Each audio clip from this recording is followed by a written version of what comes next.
February 1630 मध्ये आणि 1680 ला रायगडावरती या जागेवर निधन. आता 1630 ते 1680 अंतर किती हो? चपला खाली घ्या सर सगळ्यांनी प्लीज. राजांचं घर आहे ते. पटकन उतरा खाली हो चौथऱ्यावरचे. बघा शिवरायांचा जन्म शिवनेरीवर झाला 19 फेब्रुवारी 1630 मध्ये आणि 1680 ला रायगडावरती या जागेवर निधन. आता 1630 ते 1680 अंतर किती हो? 50 वर्ष. तुम्ही आजच्या काळात बघा आज आपल्या वयाची 20 वर्ष ही खेळण्यात किंवा शिक्षणात अशीच निघून जातात. उरलेल्या 30 वर्षांमध्ये आपण आपल्याला हवं तसं म्हणजे आपण स्वतःच्या मनासारखं स्वइच्छेचं एखादं घर सुद्धा बांधू शकत नाही. पण छत्रपती शिवरायांनी वयाच्या 30 वर्षामध्ये जवळजवळ 365 किल्ले जिंकून अवघं हिंदवी स्वराज्य केलं होतं.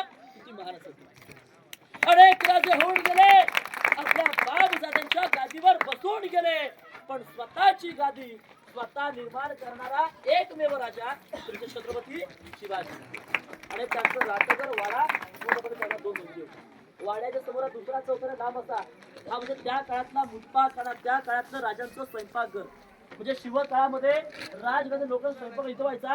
हे त्या काळातलं संपूर्ण स्वयंपाकघर आहे. इथे बघा उखळ पण आहे. तुमच्या गावच्या कसं वाई वगैरे म्हणतात हे त्या काळात छोटंसं उखळ. ते छोटे त्या काळात उखळ जाती वरवंटे सगळे असे मोठमोठे होते. सगळे म्युझियमला जमा केले आणि छोटी मोठी उखळ पाहायला मिळतात. हे त्यातलंच एक छोटंसं उखळ आहे. आता आपण पहिला सुधारांचा वाडा पाहिला, किचन पाहिलं. आता आपण इथून मागे राणीमार पाहायला जाऊया. पण त्याआधी इथे राणीच्या अंघोळीचं वाटतं पाहू आणि मग तिकडे जाऊ. बोला छत्रपती शिवाजी महाराज की